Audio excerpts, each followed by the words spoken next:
What's going on, guys? Sean Bowen and Mike Hogan here for Keys to the Game as we bring you the Week 7 preview against the Edmonton Eskimos and Hoagie. I mean, I don't think this team's record is really a reflection of how they played in the last few weeks. I mean, if you look at a couple bad turnovers, a couple missed opportunities, I mean, this team could be 2-3. And if we take a look at the good and the bad, we go back to last week against Calgary. Micah Alway, 1 interception, 5 tackles. The defensive line has kind of found their rhythm with registering 4 sacks last week against Calgary, kind of playing into Coach Chamberlain's system now. But if we look at the bad, I mean, Cloud Bethel-Thompson with 4 interceptions last week. How does this team find that happy medium and kind of translate all 3 phases of football into getting a win this weekend? Well, you mentioned a couple of turnovers. If it was just a couple of turnovers, this team would be at least 2-3 and maybe 3-2 at this stage of the season. They have to do that. We talked about that in Keys to the Game last week. They have to cut down the turnovers, period, full stop. If they can do that, they're going to be in the game. The offense is starting to find its rhythm a little bit. They're putting up yards, over 400 yards again last week. As you mentioned, the defense is starting to get used to the Chamberlain system. Offense starting to get used to the Jacques Chapdelaine system. So you've got all of these things now starting to work together. Now they've got to win on the scoreboard, and to do that, they've got to cut down on the turnovers. Another big bright spot from last week is Edmonton native Cleon Lang, who makes his return back home as they face Edmonton this Friday. From his game in the last few weeks, I mean, he's been a defensive force. I mean, registering a bunch of sacks here.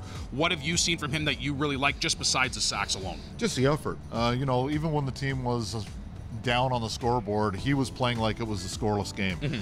He just has a nonstop motor. He's dominating in the middle.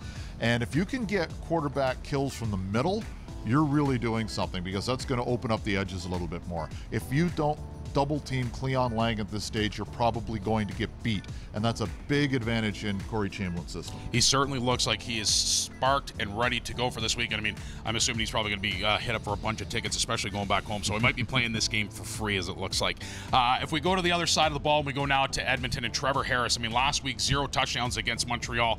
CJ Gable, also another force to be reckoned with. But did the Toronto Argonauts almost just kind of take the game tape from Montreal and Edmonton last week and try to replicate that and force his hand and not throw a touchdown and make him uncomfortable? I think what you have to do is basically take what you do well and do it. And if you can find something on that tape that another team is doing well, you may want to take some of that. But you don't want to just try and replicate what another team is doing, because that might not be the strength of your team. But if you found anything that can make Trevor Harris uncomfortable, do it. Just do it, because if he has one of those big games, and we've seen Trevor go off on occasion, if he has one of those games, he's going to be tough, and the Eskimos are going to be tough. No kidding. And last week we talked about your keys of the game was what? Turnovers. Turnovers, exactly. So now we go into Week 7, a big game for the Double Blue. What are your keys of the game in getting a win here and coming back to Toronto next Thursday, at least with a win in the record? Well, you have to play defense like you did a week ago and 2 weeks ago. You have to have that improvement defensively, which I think is there. You have to limit the big return on special teams. But the one thing, the key that I'm looking for this week is success on 2nd and short. If you've got the opportunity 2nd and 3, you better convert them. If you're 3rd and 1, you better convert it. We've seen a couple of turnovers on downs over the last few weeks. That's not going to cut it. They've got to be able to get those opportunities and convert. It's going to keep your defense off the field for a couple of extra minutes, and it's going to continue to move the chains. That's the one key I want to see this week. I want to see this team get very good on 2nd and short and 3rd and short when necessary. Converting 2nd downs is Mike Hogan's key to a victory for this Thursday's game against the Edmonton Eskimos at Commonwealth Stadium. The game time is 9:30. You can catch it on TSN. On behalf of Mike Hogan, I'm Sean Bowen. We will see you guys next week as we host our first Thursday game of the season against the Winnipeg Blue Bombers. Thanks very much for joining us. Go Argos.